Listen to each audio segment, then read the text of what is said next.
Protests and riots have stopped conservative speakers from speaking on college campuses. One professor says many of these students who identify as, quote, social justice warriors rely on fear and censorship to promote their agenda. One America's Claire Hardwick has more from New York.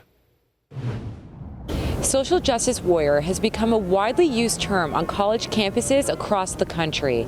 But according to one professor, their ideology is not only biased, it is dangerous to the U.S. political system. Professor Michael Rechtenwald is an outspoken critic on what he calls social justice warrior ideology, which includes trigger warning, safe spaces, and bias reporting lines.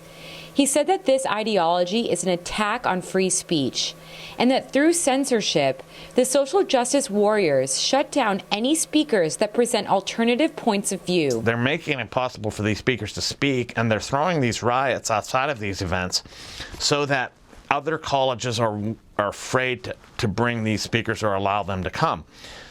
So you see how they're shutting down anything they don't like. And they widen the circle of what that includes all the time. Rechtenwald said this inhibits any form of real debate of actual ideas and instead relies on identity politics, which goes against equality because these groups created a narrative that strips away the rights from people they decide are too privileged, so they should not have a voice. If you don't have one of these special identities, what you say doesn't matter.